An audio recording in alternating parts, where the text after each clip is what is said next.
My mind was a battlefield haunted by regrets of the past and anxieties about the future. I lived suspended between what I couldn't change and what might never happen, missing the only place life truly exists, the present. The past replayed my mistakes on a loop, while the future loomed with endless what-ifs. I was functional on the outside, but inside I was exhausted, disconnected from myself and the world around me. Life's vibrant moments slipped by unnoticed, lost in a fog of worry. I was a spectator to my own life, trapped behind a screen of anxiety. The present was a blur, something to rush through on the way to the next worry. Anxiety wrote the script for my days. Mornings began with a mental inventory of failures and looming obligations. Simple choices felt overwhelming, and work became a cycle of procrastination and self-doubt. Relationships suffered as I replayed conversations and withdrew, convinced I'd made mistakes. My body was always tense, sleep brought no rest, and stress became my constant companion. I was living in a body braced for impact, unable to relax. The fear of failure fueled a cycle I couldn't escape. Deep down, I knew this fragile existence couldn't last. My turning point, the moment where everything began to shift, wasn't some grand, dramatic event filled with flashing lights and earth-shattering revelations. It wasn't a sudden bolt of inspiration or a life-altering encounter. It was far more subtle, more human. It crept in quietly, almost unnoticed, like a gentle breeze rustling through the leaves.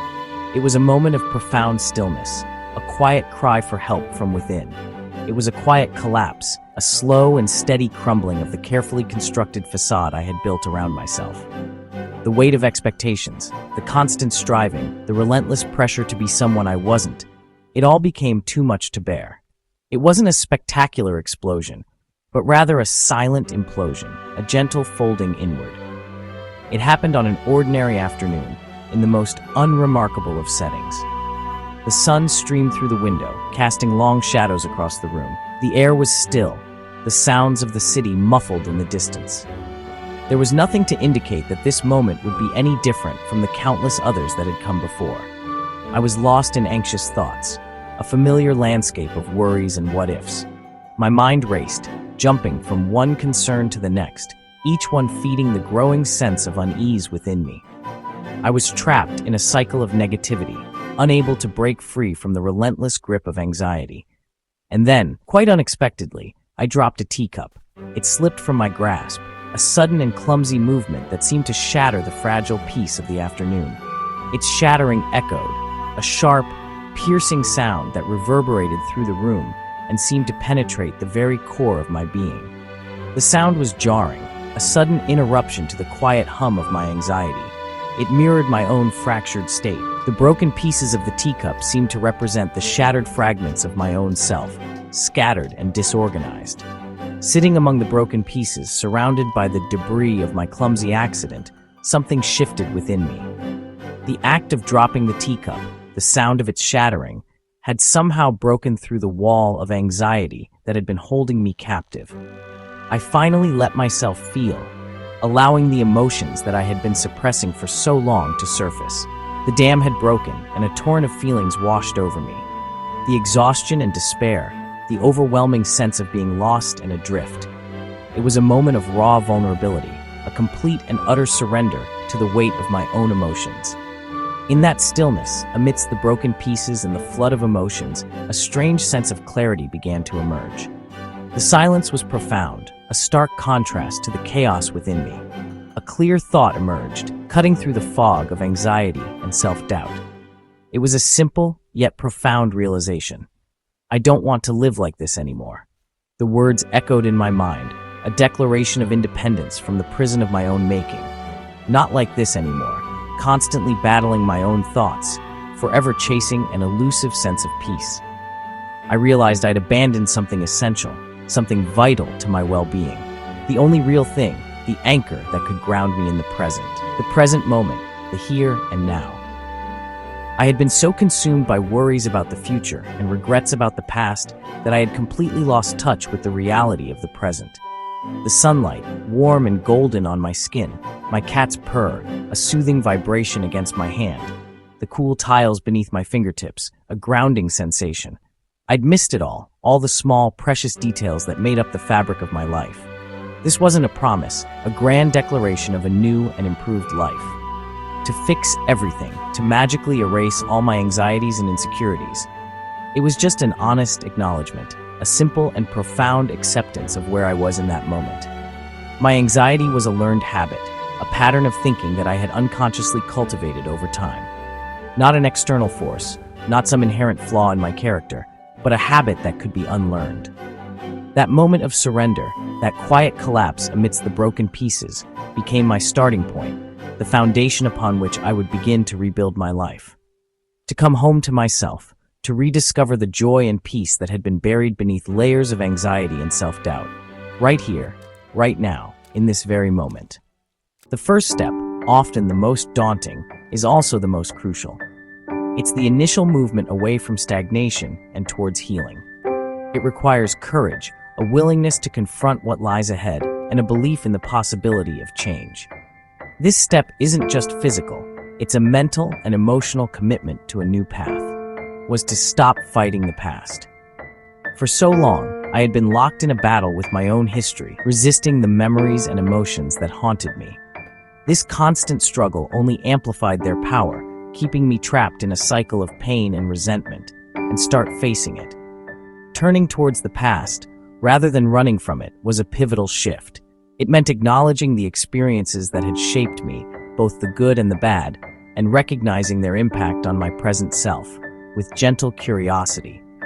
Approaching my past with a sense of openness and inquiry, rather than judgment and fear, allowed me to see it in a new light.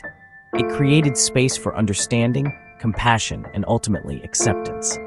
Instead of pushing away regrets, those nagging reminders of what could have been or what should have been done differently, I acknowledged them. I allowed myself to feel the discomfort, to examine the lessons they held, and to integrate them into my understanding of myself.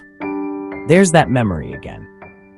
It's showing up to teach me something, to remind me of a past experience. I see you. Recognizing the memory, acknowledging its presence, and validating its significance. This shifted my relationship, fundamentally altering the dynamic between myself and my inner world, with my thoughts. No longer were they enemies to be suppressed, but rather messengers to be understood. From battle, a constant state of internal conflict, to observation, I became a detached observer of my own mental landscape, watching thoughts and feelings arise and pass without judgment. I learned I was not my memories, those fleeting images and sensations that flickered through my mind. I was the one, the conscious presence, aware of them. The observer, the experiencer, the constant amidst the ever-changing flow of thoughts and emotions. When painful memories surfaced, those moments that brought with them a wave of sadness, regret, or shame, I visualized placing them, gently and with care, in a boat, a small vessel representing my capacity to hold and process these difficult emotions, and letting them drift away. Releasing them into the stream of consciousness, trusting that they would eventually fade into the background. It wasn't about erasing the past, pretending it never happened, or denying its impact, but releasing its hold on me. Freeing myself from the grip of those memories so they no longer dictated my present or future. Some days were harder than others, the memories more persistent, the emotions more intense. But with patience and consistent practice, the ghosts lost their power. Their ability to haunt and control me diminished with each act of acceptance and release. By acknowledging, by truly seeing and accepting the totality of my experiences, instead of resisting, instead of fighting against the inevitable presence of the past, I made peace with my story. I embraced the narrative of my life, with all its imperfections and challenges. The past became not a source of shame or regret, but a place to learn from, a rich tapestry of experiences that offered valuable lessons and insights, not a prison. A source of wisdom and strength, rather than a cage that confined me. To process the past, I turned to journaling. Each evening, I wrote about regrets or painful memories, letting the words flow without judgment. Putting thoughts on paper made them less intimidating. I asked, what can I learn from this? What lesson can I carry forward? Regret became a teacher, not a weapon. My journal became a record of growth and self-compassion. By extracting lessons, I closed chapters and transformed pain into wisdom. I needed a strategy for the future too. Grounding techniques like the 5-4-3-2-1 method anchored me in the present. I named 5 things I could see, 4 I could feel, 3 I could hear, 2 I could smell, and 1 I could taste. This simple exercise pulled me out of anxious spirals and into the here and now. Mindful breathing became another anchor, just noticing my breath, not changing it. These practices broke the spell of catastrophic thinking. The future's grip loosened as I learned to return to my senses. I found calm in the reality of the present moment. The goal was to make the present a welcoming place. I started each morning with gratitude, naming 3 things I was thankful for before anything else. I practiced single tasking, focusing on one thing at a time, writing, eating, even washing dishes. I looked for small moments of grace, a kind gesture, a beautiful cloud, a ripe strawberry. I kept a joy journal, training my mind to notice the good. These habits rewired my brain, making the present feel like home. Life became a series of moments to experience, not endure. Anxiety still visited, but it was just a visitor now. My home was in the now, a peaceful, beautiful place to be. The changes rippled outward, transforming my life. The constant hum of anxiety faded, replaced by inner peace. I could be truly present with loved ones, deepening my relationships. Work became more focused and enjoyable. Creativity returned.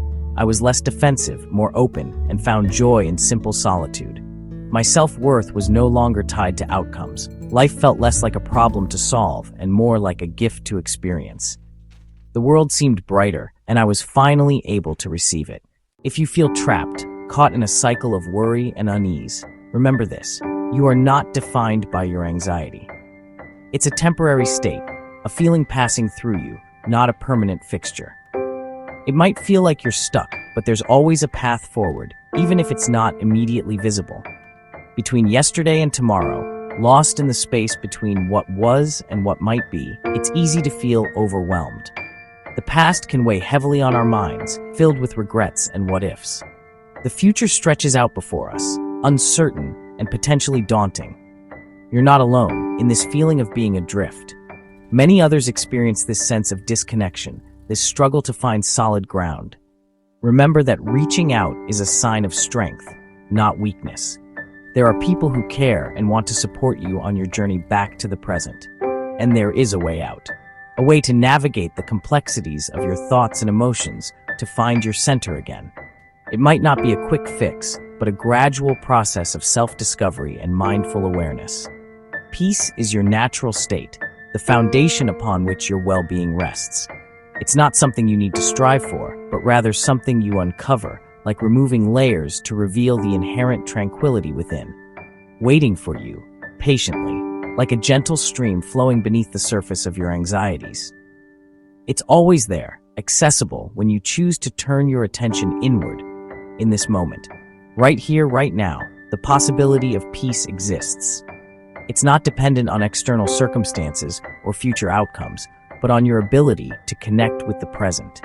You don't need to fix, to solve, or to completely understand everything that has led you to this point. The pressure to have all the answers can be overwhelming. Your whole past, to rewrite history or erase the experiences that have shaped you. The past is a teacher, but it doesn't have to define your present or plan your entire future. The weight of expectations, the pressure to achieve, can be paralyzing. You don't need a detailed roadmap to find your way back to yourself. Just take one gentle step, one small, intentional movement towards the present moment. A step away from the swirling thoughts and back into the reality of your senses. Back to the present. Open your eyes, not just to see, but to truly observe. Engage with your surroundings with curiosity and without judgment. Pause. Allow yourself a moment of stillness, a break from the constant activity of your mind. Take a conscious breath. Feel the air filling your lungs, nourishing your body, and grounding you in the present. Notice the air, its temperature, its texture against your skin. Let it be an anchor, connecting you to the here and now. Your feet, firmly planted on the ground. Feel the support beneath you, the connection to the earth. One thing in the room. Focus your attention on a single object, observing its details with curiosity and without judgment. That's the practice, the simple act of bringing your awareness back to the present moment, again and again, stepping out of anxious thought releasing the grip of worry and fear, even if just for a moment, and into the calm of now. A space of peace and possibility where you can simply be without the weight of the past or the anxiety of the future. It begins with a single conscious choice to return to the present. One breath, a simple act of self-care that can anchor you in the present moment. One small joy, a moment of appreciation for the simple things in life. And the choice to return to the present moment, to your breath, to yourself, again and again. It's a practice, not a destination, a continuous journey of returning to the present. The past is gone, a memory, a story. It no longer has power over you unless you give it that power. The future is only a thought, a possibility, a potential, but not a certainty. Don't let it steal your present moment. The only moment that truly exists is now. You are truly alive, fully present, and capable of experiencing joy and peace is now. Embrace it. Welcome home. Welcome back to yourself.